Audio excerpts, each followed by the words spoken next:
Eccoci qua ragazzi, salve a tutti, bentornati sul canale o benvenuti per chi passa per la prima volta. Sotto questo contenuto parla il nuovo presidente dell'Associazione Italiana Arbitri per quanto riguarda la gestione del VAR, miglioramenti e quant'altro, le ultime in casa Napoli, le condizioni di Kvaratskhelia, calciomercato per quanto riguarda Zerbin e Dorgu, perché andremo anche a vedere cosa ha detto il presidente del Lecce al riguardo. E ultima ma non ultima cosa ovviamente da analizzare, la classifica in base a questa giornata di Serie A che terminerà stasera poi con la partita che più ci interessa. Fatemi sapere la vostra qui sotto nei commenti, iscrivetevi al canale se passate per la prima volta attivando la campanellina, così si resta aggiornati ogni qualvolta esce un nuovo contenuto. E partiamo proprio dalla situazione arbitri, nuovo presidente dell'AIA e la gestione del VAR. Un attimo che prendo l'articolo, eccolo qua. Nuovo presidente dell'AIA, Antonio Zappi, neopresidente dell'Associazione Italiana Arbitri, ha parlato a Radio Rai durante la trasmissione Radio Anch'io Sport. Queste le sue parole a partire dal programma per il nuovo mandato. Sabato abbiamo ottenuto un grande consenso su quella che è una proposta evolutiva del nostro mondo. Vogliamo andare in una direzione di rafforzamento e di centralità delle eccellenze tecniche. Ci dobbiamo svincolare da alcune interferenze politiche che negli ultimi tempi ci hanno creato dei problemi interni. Nel giro di poco tempo è mia ferma intenzione istituire una direzione tecnica che minimizzi le problematiche che hanno afflitto la classe arbitrale. Noi la prendiamo sul serio sta dichiarazione, non è che poi tra un po' di tempo trovate poi la pezza a colore per non fare ciò che poi avete detto in questa di intervista. Ma noi 16 dicembre ricorderemo, ovviamente c'è anche il video che resterà sul canale per quanto riguarda la cronologia, e quindi è tutto registrato. Dove rintracciare nuovi potenziali arbitri è la domanda. Nei programmi di formazione bisogna partire da attività di coaching e mentoring. A me piacerebbe un sistema nel quale il calcio avverta la necessità di avere una classe arbitrale migliore. Abbiamo da molti anni delle proposte di doppio tesseramento con la possibilità per i ragazzi di giocare e di fare gli arbitri. Chi ha giocato a calcio può diventare velocemente un arbitro. Dobbiamo aprirci al mondo delle scuole. Mi piacerebbe coinvolgere anche i giocatori della nazionale per invogliare e invitare i ragazzi a fare gli arbitri. La sua idea di VAR a chiamata. Premettendo che sarà l'IFAB a decidere tempi e modi, credo che il VAR a chiamata possa affermare un criterio di giustizia sostanziale. A me piacerebbe un sistema all'interno del quale chi esce dal terreno di gioco abbia la certezza e la consapevolezza che la decisione assunta sia quella giusta.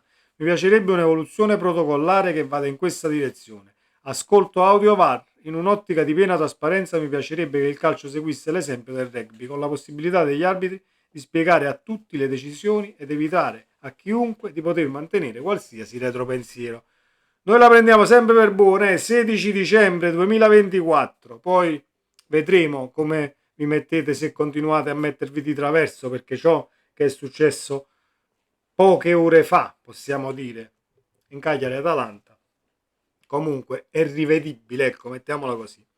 Come sarà il futuro del ruolo dell'arbitro? Non immagino un arbitro che sia un mero esecutore di ordini della sala VAR. La sensibilità che sia sul terreno di gioco per assumere la decisione migliore deve rimanere. Assolutamente non sono d'accordo. Ma non lo sono d'accordo da tempo. E voi continuate a marciare. Vabbè. Immagino un sistema in cui il capitano o l'allenatore possa avere un potere di on-field review. Già questo già sarebbe un ottimo passo avanti. Chi ritiene di aver subito un torto deve immaginare di poter alzare la mano e dire all'arbitro: ritengo di aver subito un'ingiustizia, ovviamente in maniera limitata, in cui si possa conservare o perdere il diritto della chiamata a seconda dell'esito del VAR sull'episodio. Quindi sistema come i challenge che stiamo dicendo da tempo e non da ieri.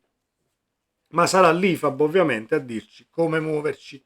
Rocchi Orsato non ci interessa, la qualità di Rocchi non si discute e quant'altro. Potrebbero essere introdotte le interviste agli arbitri a fine partita. Chi si occupa di comunicazione sa benissimo che in un contesto di stress una parola espressa male davanti a milioni di persone può creare una grande confusione. Non servono le interviste agli arbitri se le cose vengono fatte per bene, perché poi non abbiamo niente da chiedere e niente da discutere se le decisioni ovviamente sono rispettose del regolamento che poi è stato scritto. Ex calciatori in sala VAR può essere un'idea? Come consulenti tecnici tutti gli addetti ai lavori sono utili, includerli direttamente in sala VAR sarebbe eccessivo, giustamente. Zone grigie, non li mettiamo in sala VAR. Separazione carriere tra arbitri di campo e VAR, si deve andare sempre di più verso una specializzazione, sono funzioni essenzialmente diverse. Allora, già per fare il varista, ma credo che lo sappiate anche voi, c'è bisogno comunque di fare un corso da varista, non è che l'arbitro che ieri arbitrava solo sul campo, oggi senza corso non è che lo mettono in sala VAR, quindi comunque vengono fatti i corsi per i varisti. Il problema è come viene gestita tra il VAR e l'arbitro, e qui comunque il nuovo presidente dell'AIA ci dice che vogliono, testuali parole, a me piacerebbe un sistema all'interno di qua, no, questo, non immagino un arbitro che sia un mero esecutore degli ordini della sala VAR, perché no? Allora, perché no? Mi dovete dire perché no. Cioè, può tranquillamente essere un mero esecutore, o meglio, un dipendente pagato, stipendiato, che deve fare il suo dovere. Quando la situazione è grigia, la situazione non è stata vista, la situazione non è chiara, si va al VAR. 15 volte a partita, 15 volte a partita. A me interessa ben poco. Se le partite poi durano 2 ore, 2 ore e mezza, al tifoso non interessa praticamente niente. Siete voi che dovete mettervi poi d'accordo con palinsesti, diritti televisivi, eccetera, eccetera, eccetera, perché poi è là che va a parare il discorso. Comunque, 16 dicembre, questa è l'intervista e le parole del nuovo presidente dell'AIA. Non mi auguro che cambia qualcosa nella maniera più assoluta, però ne prendiamo atto e il video resterà sul canale. Passiamo al nostro Napoli. Le condizioni di Kvaratskhelia, perché c'è chi ha detto no, quelle sono 2 settimane, no, 20 giorni, non è vero che deve stare fuori un mese, eccetera, eccetera. Nella sfida contro l'Udinese Kvaratskhelia è stato sostituito da Vinneres, il migliore in campo, eccetera, eccetera, eccetera. A sinistra si sta ancora cercando di adeguarsi alle nuove consegne. Pure per questo l'inizio di stagione del georgiano è scivolato via tra alti e bassi. La lesione non è grave, ma è bastata per tenerlo fuori con l'Udinese e far assaltare a uno degli eroi del terzo scudetto un altro paio di gare. La trasferta di Genova, la sfida di fine anno al Maradona contro il Venezia, e molto probabilmente tornerà nel 2025 e salterà forse anche la partita della prima settimana. Staremo a vedere, quindi 15 giorni, 10 giorni, non tutti quelli che si sono espressi, Santoni, medici, eccetera, eccetera, non vi preoccupate che rientra prima. Questi sono i tempi di recupero, e poi, considerando che l'infortunio è anche in una delle parti più complicate del corpo per quanto riguarda un calciatore, andiamoci con calma, altrimenti poi dobbiamo poi commentare ricadute che non vogliamo, eccetera, eccetera. Il presidente del Lecce si esprime su Dorgu. Presidente del Lecce, Dorgu Napoli a gennaio non si muove, ma piace. Quell'abbraccio con Conte. Saverio Sticchi Damiani, presidente del Lecce, è intervenuto nel corso di Radio Gol, trasmissione in onda su Radio Kiss Napoli.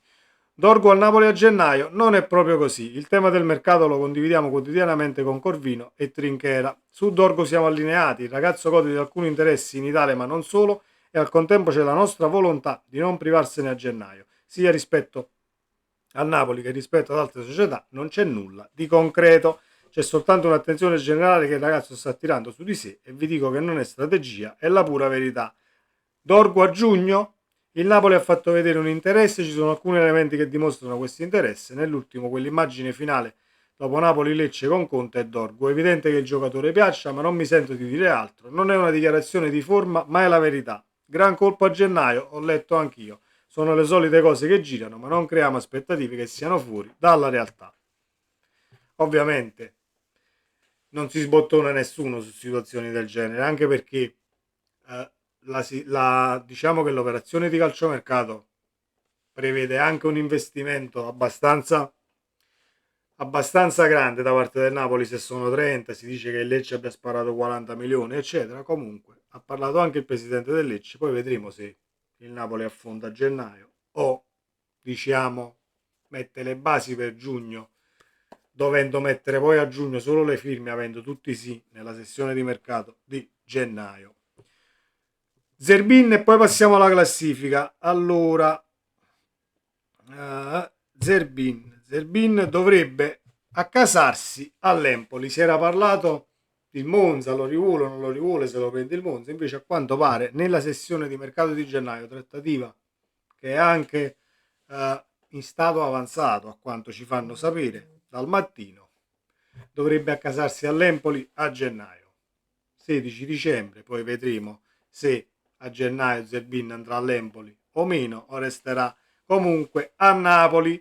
Uno sguardo alla classifica e alla giornata di Serie A che è stata, e concludiamo il video, altrimenti diventa troppo lungo e non voglio. La giornata di Serie A: Empoli-Torino, vittorioso il Torino. L'Atalanta vittoriosa contro il Cagliari, partita stradominata dall'Atalanta con due calci di rigore che non sono stati dati ai bergamaschi, comunque hanno vinto per 1-0. Udinese-Napoli 1-3, l'abbiamo vista commentata, c'è la live se volete andarla a vedere, caricata sul canale, anche un video di ieri. Stecca la Juve contro il Venezia, pareggia al 200° con un calcio di rigore. Comunque altri 2 punti rosicchiati alla Juventus. Lecce-Monza 2-1, il Monza in alto mare con Nesta che comunque è stato confermato a quanto abbiamo letto, ma gli sono stati venduti comunque tutti i calciatori e quindi il Monza se la vedrà brutta questo campionato. Bologna-Fiorentina 1-0, partita che ho visto e mi è piaciuto il Bologna. Mi è piaciuto il Bologna e diciamo che non è che mi ha dato ragione, ma vedendo la Fiorentina di Palladino, se, diciamo, se viene attaccata e non, diciamo, non diventi succube della squadra viola, va in grossa difficoltà anche in fase difensiva, perché il Bologna 1-0 ha vinto, ma poteva tranquillamente vincere la partita con un risultato molto, ma molto più largo. E a noi fa piacere perché comunque Fiorentina 31, Napoli 35, anche se hanno la partita in meno da recuperare contro l'Inter. Il Parma, che non mi aspettavo, perde 3-2 con il Verona in casa. Pecchia deve risolvere questi problemi in difesa, perché comunque sì, calcio offensivo, calcio che può risultare anche piacevole e frizzante a tratti, quello del Parma, però non hai una fase difensiva. Il Parma prende troppi gol, poi ne ha presi 3 dal Verona. È vero che sicuramente anche il Napoli ha preso del gol dal Verona, siamo d'accordissimo. Prima che passi qualcuno sotto a questo video e dice no, ma pure tu hai preso 3 gol dal Verona, sicuramente. Però il Parma difensivamente, le partite che ho visto, è proprio da resettare, ecco, la situazione difensiva. La Roma, guadagniamo altri 3 punti anche sulla Roma, perché io comunque la corsa la faccio su tutte le principali antagoniste, i grandi nomi della classifica. In Serie A il Como vince 2-0, è vero, sul finale di partita, però è stata una partita abbastanza divertente da una parte e dall'altra. L'ho vista perché volevo un attimo testare la situazione Ranieri, che stenta a decollare, anche il cambio allenatore e la Roma versa, diciamo, in un momento non semplice. Stecca anche il Milan, cosa che non mi aspettavo contro un Genova, però la partita è stata proprio brutta da vedere per quanto mi riguarda. Ogni azione che poteva risultare pericolosa era sempre, diciamo, preceduta da 3, 4, 5 falli per arrivare da una metà campo all'altra. Partita proprio spezzettata e dire poco. Comunque 0-0, altri 2 punti guadagnati anche sul Milan. E stasera ci vedremo Lazio-Inter. Lazio-Inter, io vi dirò, io voglio che vince l'Inter stasera. Voglio che vince l'Inter perché dobbiamo iniziare, secondo me, a spezzettare un tantino e cercare di, diciamo, lasciare che indietreggiano alcune squadre del tipo questa Lazio, questa Fiorentina, che altrimenti siamo troppi lì sopra, e portarla avanti punto a punto comunque con 4, 5, 6 squadre, secondo me non è il caso. Io credo che vinca l'Inter stasera, anche se la Lazio può dire assolutamente la sua, però sono partite come, secondo me, Bologna-Fiorentina è quella partita che ha smascherato un tantino la Fiorentina, che ha fatto sicuramente bene finora in campionato, però non bisogna poi osannare, no? La Fiorentina è da scudetto, assolutamente no, così come la Lazio sta facendo molto ma molto bene, benissimo, però poi Inzaghi ovviamente fa predatti che dice per lo scudetto, c'è anche la Lazio per tenere comunque caldi i suoi, ma non credo che a lungo termine comunque possano mantenere sia la Lazio, sia l'Atalanta e sia per ritmo anche la Viola di Palladino. Poi noi siamo qui a parlare il 16 dicembre, oggi può darsi pure che vengo smentito tra un mesetto e ci ritorneremo assolutamente. Sempre Forza Napoli ragazzi, questo era il punto della situazione, mi auguro che il video vi sia piaciuto, un bel like al contenuto così si diverte anche l'algoritmo. Ciao!